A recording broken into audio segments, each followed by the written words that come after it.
first, congratulations. You performed here. Nathan Phillips Square, City Hall Live. What was the experience like? It's completely crazy. I've always lived in Toronto, and so Nathan Phillips Square has always been here, and I've seen people perform here before, and it's just I never thought that I'd be the one doing it.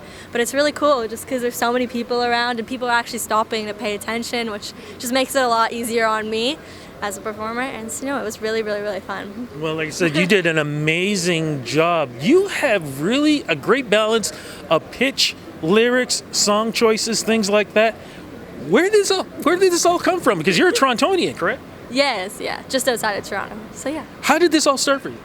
I started doing music forever ago. I always played piano, and I was really into acting as a child. But then I just realized that I was falling more in love with performing music than performing lines or performing a scene. And so I just really wanted to get into singing, and so I started taking lessons, started playing guitar, started writing music, and now all I just want to do is record, perform, and share it with everyone. Who were the artists that you looked up to growing up?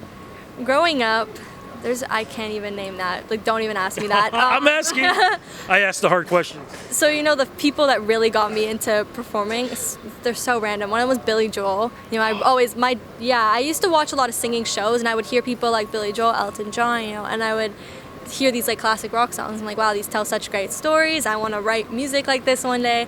And then so those were two of the inspirations that we didn't really cover. But and then again, Joni Mitchell and Stevie Nicks that I fell in love with. I fell in love with Stevie Nicks a little bit after, but it was just, she's magical. Just curious, have you had a chance to see them any of those artists perform live?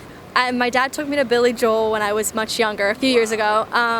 Much younger, maybe 5 years ago. And then Stevie Nicks, I saw her with Fleetwood Mac last November. It was my favorite concert of all time.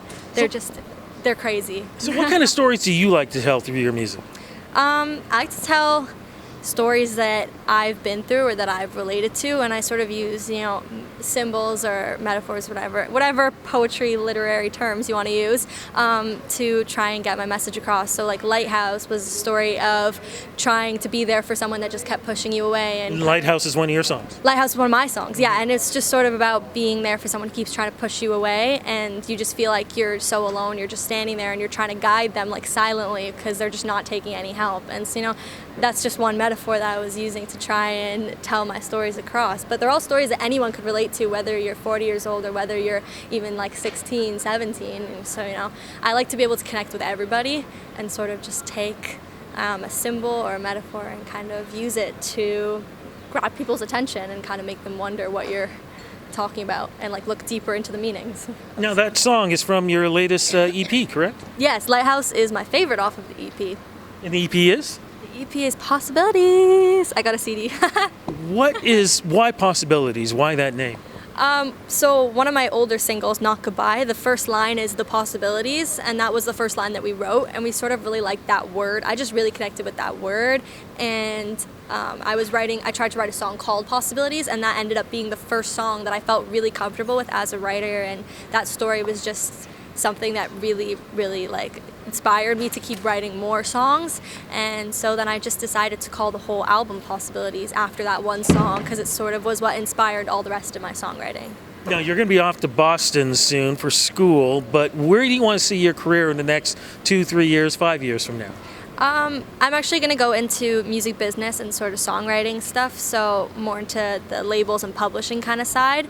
But I'm always going to be writing music for myself, and I'm always going to be recording my own songs and performing, and if that takes off, then amazing. If not, if I'm 40 years old and I'm working for a label and I'm still making my own music and then it takes off, great. I want to keep performing as much as I can, and I'm just going to keep working towards it and working towards my other goal of music business stuff, and at some, kind of do all of it.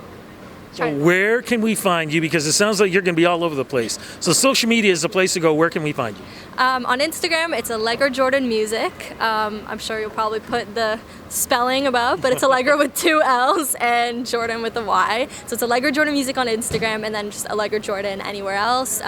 Twitter, YouTube, Facebook, anywhere. Yeah. Thank you so much for this interview, but more importantly, thank you for putting together such a great performance. You are what City Hall Live is all about. Thank you so much for having me. I really appreciate it.